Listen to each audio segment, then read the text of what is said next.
To me, the only way that an interview takes place with the two central witnesses and the subject of the investigation is if the decision has already been made that all three people in that room are not going to be charged. Okay, can I respond? Yes, please.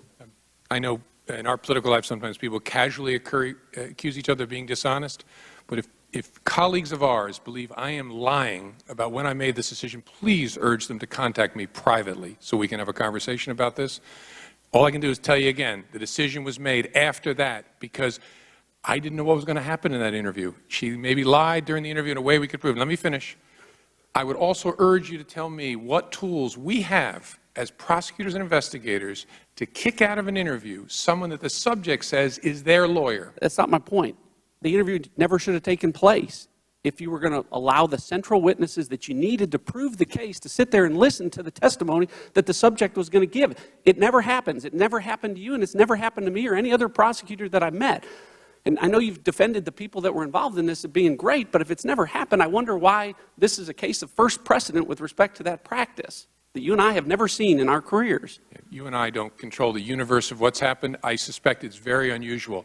A key fact, though, that maybe is leading to some confusion here is we had already concluded we didn't have a prosecutable case against Heather Samuelson or Cheryl Mills at that point. If they were targets of our investigation, maybe we would have canceled the interview. But frankly, our focus was on the subject. The subject at that point was Hillary Clinton. All right, let me move on. According to the FBI's own documents, Paul Gambetta was, in his first interview on February the 18th, told FBI agents that he had no knowledge about the preservation order for the Clinton emails. Correct? I don't know the dates of that, but I'm sure it's in the 302. Okay, but then 2.5 months later, on May the 3rd, his second interview, he made a 180-degree turn. And he admitted that, in fact, he was aware of the preservation order, and he was aware of the fact that that meant that he shouldn't disturb the Clinton emails. Correct? Yep. Okay, well then I need your help again here, because when I was at the Department of Justice, your reward for lying to federal agents was an 18 U.S.C. 1001 charge or potential obstruction of justice charge. It wasn't immunity. Depends on where you're trying to go with the investigation. If it's a low-level guy and you're trying to move up in the chain, you might think about it differently. Well, he lied to an FBI agent. You don't think that's important? Oh, it's very important. Happens all the time. Unfortunately, it's very, very important. Sometimes you prosecute that person and end their cooperation. Sometimes you try and sign them up. But if they lie to an FBI agent after they're given immunity, they violated the terms of their immunity agreement. Oh, sure, after the agreement. And so that's my point. He shouldn't have immunity anymore. Oh, I'm sorry, I may have misunderstood you. He lied to us before he came clean under the immunity agreement and admitted that he had deleted the emails. No, not according to the FBI's documents. He had the immunity agreement in December of 2015. These interviews took place in February and March and May of this year, 2016. Gambetta? Gambetta. Okay, then I'm confused and misremembering, but I don't think that's right. Okay. Everything. Do you think that any laws were broken by Hillary Clinton or her lawyers? Do I think that any laws were broken? Yeah. I don't think there's evidence to establish that. Okay. Well, I think you're making my point when you say there's no evidence to establish that. Maybe not in the way she handled classified information, but with respect to obstruction of justice. And you've got a pen here. I just want to make sure the record's clear about the evidence that you didn't have, that you can't use to prove. So this comes from the FBI's own report. It says that the FBI didn't have the Clintons' personal Apple server used for Hillary Clinton work emails. That was never located, so the FBI could never examine it. An Apple MacBook laptop and thumb drive that contained Hillary Clinton's email archives was lost, so the FBI never examined that. 2 BlackBerry devices, provided the FBI didn't have SIM cards or SD data cards.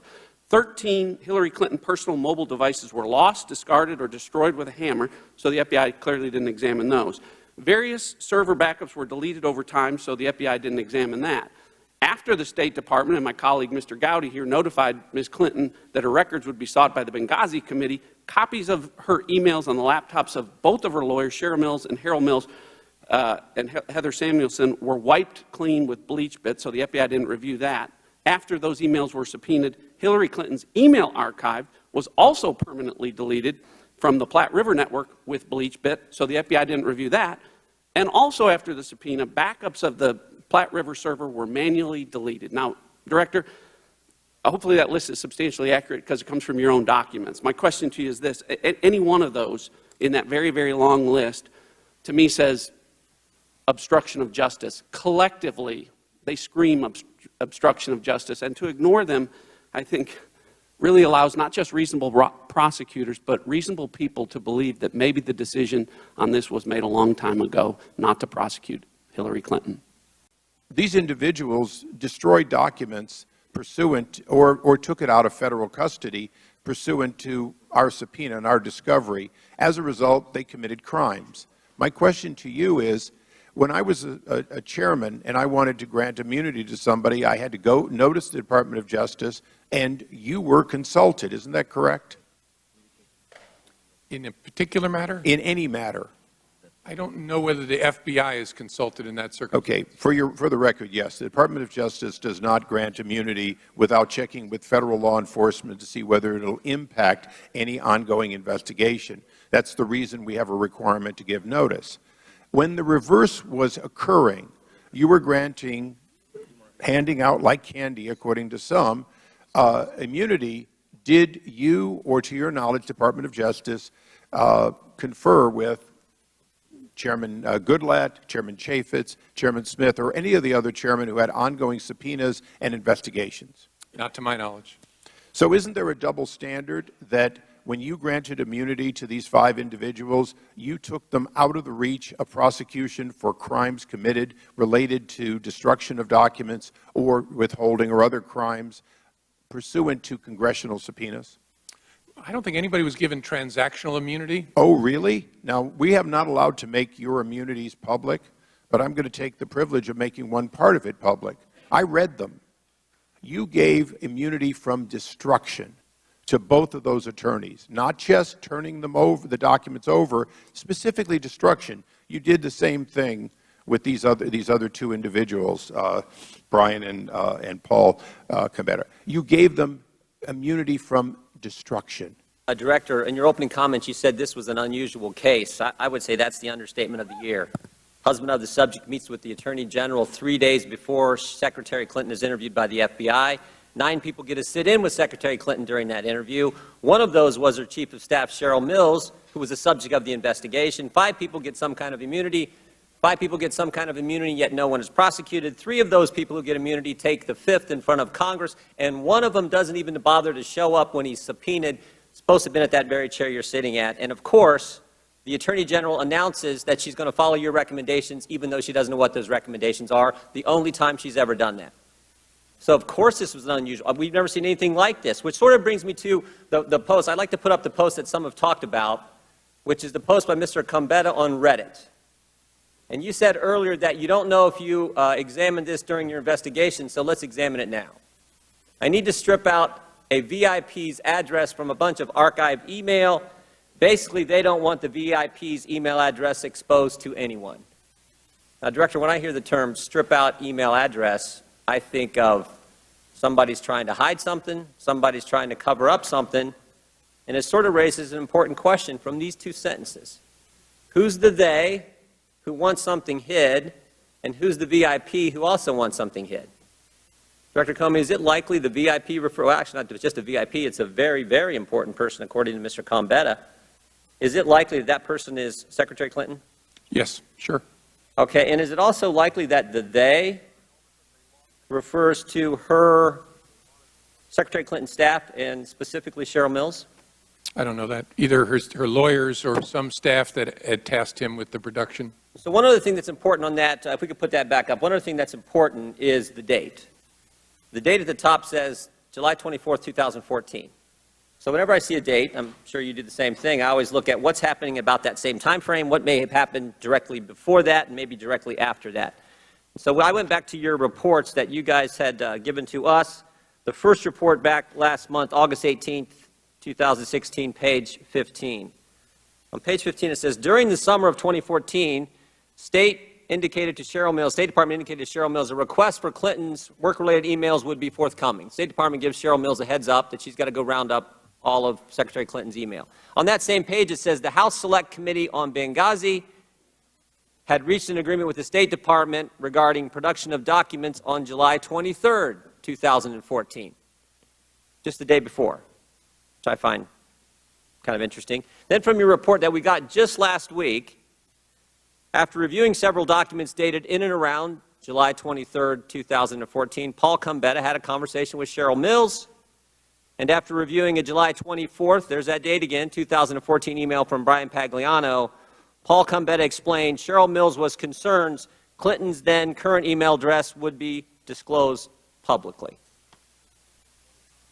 So, sure looks to me like it's Secretary Clinton, as you said, but also that it's Cheryl Mills and Brian Pagliano who are urging Mr. Combetta to cover this stuff up. You agree? From what you read, it sure sounds like they're trying to figure out a way to strip out the actual email address from what they produce. Well, they're actually trying to strip it all out. PST file, everything. Here's the takeaway in my mind. Mills gets a heads up, Cheryl Mills gets a heads up in midsummer of 2014. July 23rd, the day before Mr. Combetta's Reddit post, the Benghazi Committee and the State Department reach an agreement on production of documents. Cheryl Mills has a conversation with Paul Combetta.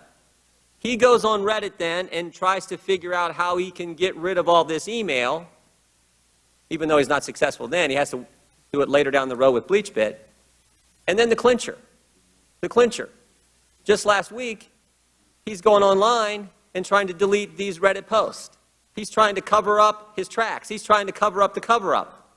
For this reason, intent is awfully hard to prove. Very rarely do defendants announce ahead of time, I intend to commit this crime on this date. Go ahead and check the code section. I'm going to do it. That rarely happens.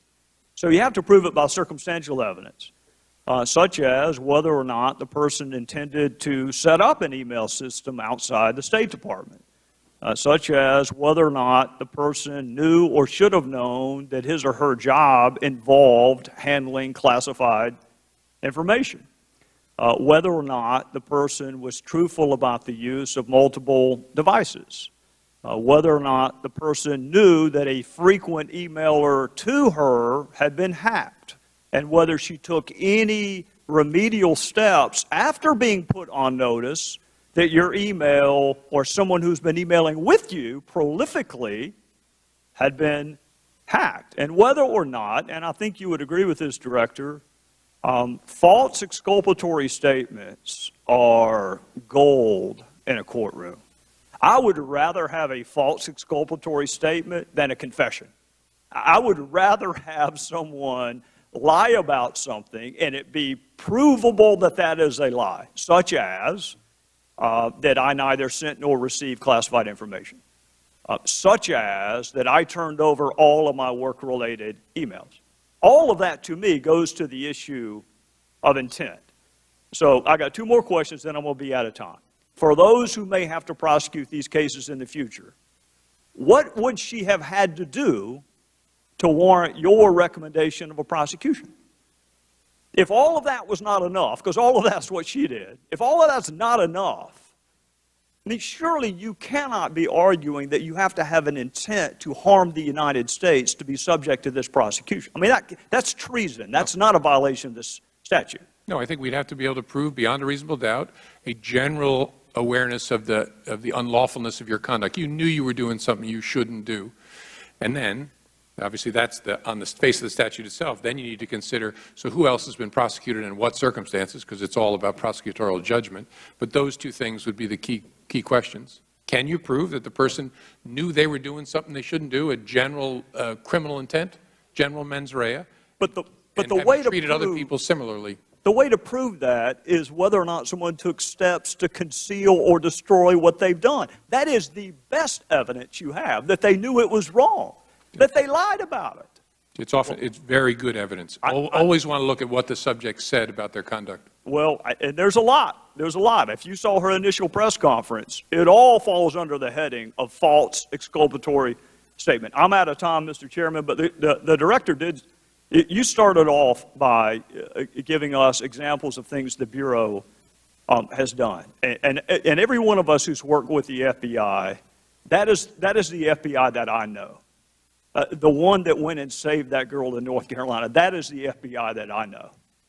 What concerns me, Director, is when you have 5 immunity agreements and no prosecution, when you are allowing witnesses who happen to be lawyers, who happen to be targets, to sit in on an interview. That is not the FBI that I used to work with. So I've been really careful to not criticize you. In fact, I said it again this morning. They wanted to know, was he gotten to? Did somebody corrupt him? No, I just disagree with you.